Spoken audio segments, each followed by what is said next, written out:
Good morning, students. Hope you all are fine and you have done assignment also. So before I should start today's topic, I would like to speak about certain issues. Number one, your query should be through Campus Care only, but not through the comment section of YouTube. Number two, if I give any homework, go through the exercise first and then ask question. Because last time I gave exercise 10D as homework, all started asking, madam, we don't have to do exercise 10B, 10C, why ma'am? Like that. Actually, exercise 10D is means MCQ questions are there, and up to question number 10, the questions were from profit and loss, which we have already discussed. Okay, so first you should go through that exercise. Why she has given exercise 10D? You should go through first and then you can ask. And then your doubt should be from NCERT or RS Agarwal. Some of our students are sending questions which are out of syllabus or of class 9th, 10th or sometimes 11th. Some questions are of 11th standard also, which are of competitive exams. So we are not here to solve FITZY or Akash package. Whichever related to 8th standard, that we will be only discussing, and that questions only will be answered because we don't have so much time to discuss extra. Okay, now now we are going to start exercise 10B, the remaining questions. Number 11. After allowing a discount of 10% on the mark price, a trader still makes a gain of 17%. By what percent is the mark price above the cost price? So in this question, you have to assume that the cost price of the article be rupees 100. Gain is 17%. So if gain is 17%, selling price will be 100 plus 17. That is 117 rupees. Now we have to suppose that mark price is also rupees X and discount is 10%. So as we know, discount is on mark price, so 10% of X you have to calculate, that is 1 by 10 X. And one formula we have studied, that is mark price minus discount is equals to selling price. Selling price is 117, mark price is X, and discount on mark price we have calculated, that is 1 by 10 X. So solving, making this equation, and after solving you will be getting the value of X as 130. So X is mark price and the value of mark price is rupees 130. Then you have to find the difference between mark price and the cost price. So that difference is 30, and then you have to calculate percentage. So the percent is 30, that is difference by CP into 100. CP is 100, so 30 by 100 into 100. So the answer is 30%. Question number 30.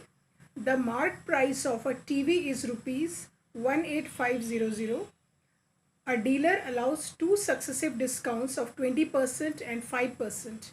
For how much is the TV available? So in this question, marked price of TV is given, that is 18500, 18,500. Discount on TV is 20%.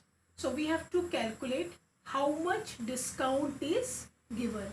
So discount is 20% of 18500. After calculation you will get rupees 3,700.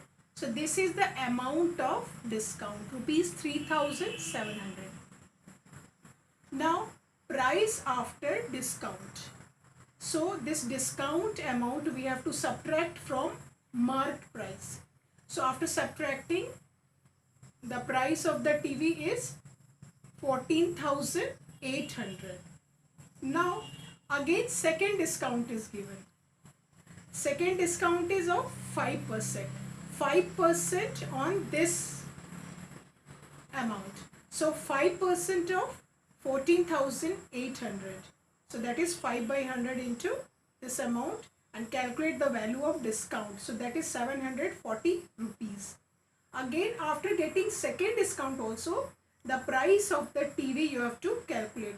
So price after discount, that is equals to 14,800 minus 740. So the answer is this. So that means the actual price of TV is 14,060 rupees. Question number 14. Find the single discount which is equivalent to the two successive discounts of 20% and 5%. In this question, it is given there are two successive discount. But remember one thing, successive discount is not equal to sum of both the discount. Means 20% and 5% is given, it doesn't mean that it is equal to 25%. We have to find a single discount which is equivalent to 20% and 5% discount respectively. So suppose marked price of an item is rupees 100 and first discount is 20%. So we have to calculate 20%, means price after discount. If marked price is 100, discount is 20%. So price after discount, that is 100 minus 20. So after getting discount, the price of that article will be rupees 80. Now second discount is of 5%. So the 5% is discount on rupees 80, not on 100. So 5% of 80 you have to calculate, which is equal to rupees 4. Now price after discount. So price after discount is equals to, that we will subtract, that is 80 minus 4, that is rupees 76. Now on the article whose marked price is rupees 100, that after discount, after getting discount, we have to pay rupees 76. So that means how much money, overall amount we have got discount, that is 100 minus 76 is equals to 24. So that means that 24 rupees is our discount. So that means these, after getting these two successive discounts, we have to pay 76 and the discount, overall discount is 24 rupees. So that is two successive discount, 20% and 5% is equal to the single discount of 24%. So from this, means this question, we have completed this exercise. Now next is we have to discuss sales tax and value added tax. So sales tax is an additional amount of money that you pay on percentage of selling price of goods and services that are purchased. And VAT is also, that is value added tax. The price of the articles include the tax, whatever things you are purchasing. Suppose you are going in restaurant and having food over there, so for that also you have to pay VAT. So that is called VAT, that is value added tax. That is also considered as tax only. So in the next exercise we are going to discuss, if sales tax or VAT is added, then how much amount you have to pay for a particular article, that we will discuss.